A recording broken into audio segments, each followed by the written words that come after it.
কাজ থেকে বাড়ি ফেরার পথে মর্মান্তিক পথ দুর্ঘটনায় মৃত্যু এক ব্যক্তির। মৃতের নাম পুলক পাল। শিলিগুড়ি থানা অন্তর্গত আশ্রমপাড়া এলাকার বাসিন্দা ছিলেন ব্যক্তি।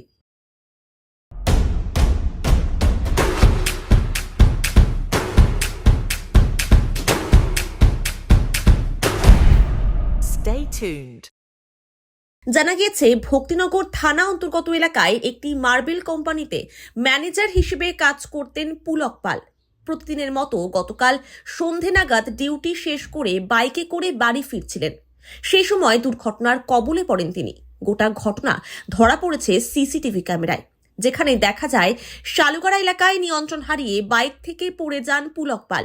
সেই সময় একটি ট্রাক তার মাথার উপর দিয়ে চলে যায়। ঘটনাস্থলেই মৃত্যু হয় ব্যক্তির। খবর পেয়ে ভক্তিনগর থানা ও ট্রাফিক পুলিশ ঘটনাস্থলে পৌঁছে মৃতদেহ উদ্ধার করে শিলিগুড়ি জেলা হাসপাতালে পাঠায়।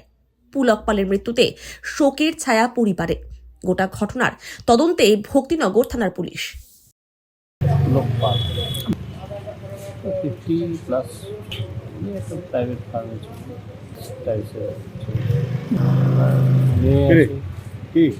ছেলে আছে।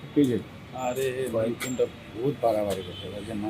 মৃত্যু মানে কি? ওনার বয়স 52, যেটা পুলিশে আসছে আর তার মোটামুটি 7টা সাড়ে 7টা।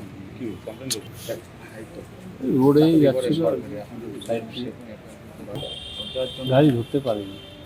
কমপ্লেন করতে আসলাম থানাতে।